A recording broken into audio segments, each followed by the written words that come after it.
सच बराबर तप नहीं, झूठ बराबर पाप, जाके हृदय सांच है, ताके हृदय आप। कबीर साहिब कहते हैं, सत्य के बराबर कोई तप नहीं है और झूठ के बराबर कोई पाप नहीं है, और जिसका हृदय सांच है, यानी जिसके हृदय में कोई छल कपट नहीं है, जिसके हृदय में सभी के प्रति सम दया और प्रेम है, उसके हृदय में मालिक निवास करते हैं।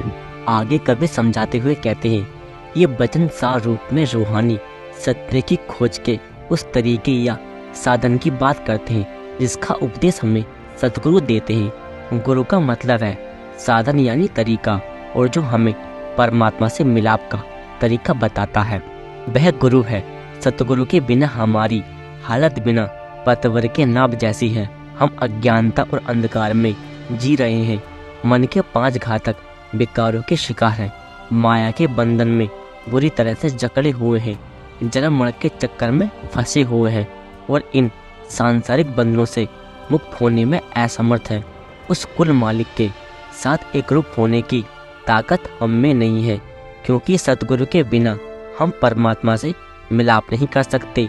लेकिन सतगुरु के संपर्क में आने पर हमारी जिंदगी का रुख बदल जाता है। नामदान की बख्शिश करके सतगुरु हमें परमात्मा तक पहुंचने का तरीका बताते हैं कि किस तरह भजन सिमरन के अभ्यास द्वारा हम अपने अंतर में जा सकते हैं, जहाँ हमारी आत्मा शब्द के साथ जुड़ जाती है और हम जन्म मरण के फंदे से सदा के लिए छूट जाते हैं। वह हमें कुल मालिक की प्राप्ति का वह रास्ता दिखाते हैं जो हमें सांसारिक बंधनों से पूरी तरह आजाद कर देता है। सतगुरु हमें अंधकार से प्रकाश की ओर ले जाते हैं और हमें उस परमात्मा, उस कुल मालिक में विलीन करके हमारी आत्मा को मुक्त कर देते हैं। ऐसी है सतगुरु की ताकत। युगों युगों से परमात्मा के पैगंबर, गुरु, संत या भक्त के गुरु जैसे कि जीसस क्राइस्ट, महात्मा बुद्ध, महावीर और गुरु नानक देव हमारे बीच आते रहे हैं। बाहरी तौर पर वे साधारण आदमी की तरह हमारे बीच चलते फिरते और बातचीत करते थे, लेकिन उनके विशेष गुणों और निजी अनुभव द्वारा आंतरिक सत्य को प्राप्त करने के कारण लोग उनका भक्त के गुरु, संत यानी परमात्मा के पैगंबर के रूप में आदर सम्मान करने लगे। एक तरफ तो हम उन गुजरे हुए संत महात्माओं पर विश्वास करने को तैयार हैं जिनके साथ हमारा कोई संबंध नहीं है। निजी तौर पर हमारा उनके साथ कोई संबंध न होने पर भी हम उनके प्रति श्रद्धा रखने और उनके आगे प्रार्थना करने के लिए तैयार हैं।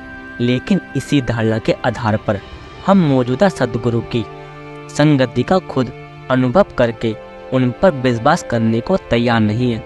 इतिहास गवाह है कि जब से इंसान इस दुनिया में आया है तभी से यहाँ संत महात्मा या सतगुरु आते रहे हैं। कुछ भी नहीं बदला है। जब तक इंसान इस धरती पर रहेगा तब तक संत सतगुरु आत्माओं को उनके मूल स्रोत में वापस ले जाने का रास्ता बताने के लिए आते रहेंगे, क्योंकि परमात्मा से मिलाप करने का और कोई रास्ता ही नहीं है।